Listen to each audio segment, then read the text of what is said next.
One can go out and look at the night sky and just be amazed by it in the same way that people of the late woodlands culture who lived here in Iowa 1,000 years ago certainly did and used it to keep track of the time. People are really intrigued about the vastness of space. Are there other planets like the Earth out there in the universe? Questions of whether life exists there. What you need for ground-based astronomy is a dark sky. Galaxies that we're seeing as they were billions of years ago. Worldwide, 2/3 of research observatories are now in environments where the light pollution exceeds what is recommended.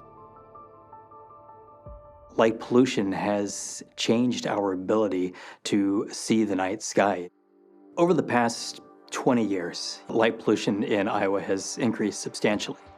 Cities have grown, technology has improved, the nights have just become brighter and brighter and brighter. Back in 2020, we had a derecho here in Iowa, and power was cut off. We were finally able to see those night skies, and then as soon as the lights came back on, those stars were gone. I started the Dark Sky Initiative because I wanted to help bring the night sky back to Iowa.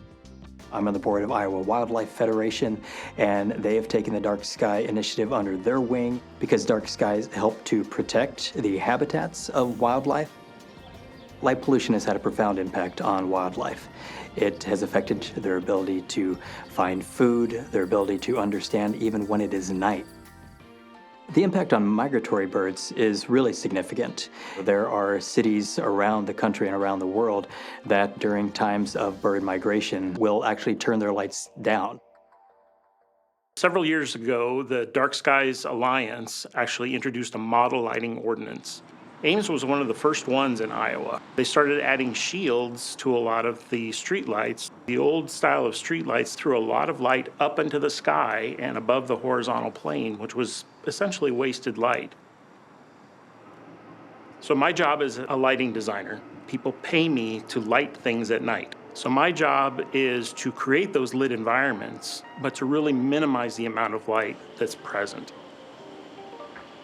Des Moines University first came to RDG Planning and Design because we were a design firm that could really take the challenge of creating a brand new 88-acre college campus. Introducing something that's fairly new in the Des Moines community especially was a 3,000 degree Kelvin, which is a very warm white light source. And that really helps in the nighttime environment where we've seen so much with the bluish white LEDs that is very bad for our human circadian rhythms at night. One of the principles of dark skies is putting light where it needs to be and actually reducing lighting levels. As you can see in the plaza behind me, with the use of uniform lighting levels, your eye can adjust to the lack of contrast, and it gives you the perception that there's a lot more light there than there really is, allowing us to dial in lower lighting levels. Another principle of dark skies is using light only when it's needed. So at DMU, we actually used occupancy sensors to dim the lights down when there is no one present in the parking lot. Once a student exits a building or a car drives by, the lights will dim back up for 20 minutes. This also saves a lot of energy for DMU. But one of the things that was important to us when we came to this basically virgin site was really being respectful of nature. So understanding we needed to have the safety of a college campus, but mitigate any of the light pollution that we would have. All of our lighting systems basically maintain a narrow lighting distribution just on the trail system with very minimal spill out into the natural habitats. There's a growing trend around the world towards astrotourism.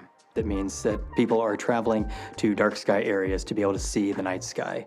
Iowa has the exact same stars above us. There's no reason that astrotourism couldn't be a part of our economy. Right here in central Iowa, we have Whiterock Conservancy. They have a star field already established that attracts amateur astronomers from all around the state and beyond. Whiterock Conservancy partnered with Iowa State University for a dark sky study, and it was determined that Whiterock was one of the darkest sky locations in the state because of our location away from the metro hubs. Every year we partner with the Ames area amateur astronomers to bring the Iowa Star Party to Whiterock Conservancy based on the moon phases, and they set up multiple scopes and focus them on different aspects of our dark sky. And we have really amazing interpreters from the Ames area amateur astronomers that will walk you through what their scopes are focused on. Whiterock continues to improve upon our dark sky initiatives, and last summer in 2025 we were able to upgrade a lot of our older facilities with dark sky friendly lighting. Whiterock has done a lot of work to be designated as a dark sky location, and they're very simple things that you can even do at home. Turning down or off unnecessary lighting, or changing your lighting to shielded or downward facing lights. Whiterock Conservancy has recently submitted an application to Dark Sky International to be the first recognized dark sky location in the state. I am optimistic about our future. We can make the changes that we need to bring back our dark sky opportunities. It's about smarter lighting that saves money, protects wildlife, improves safety, and helps boost our local economy.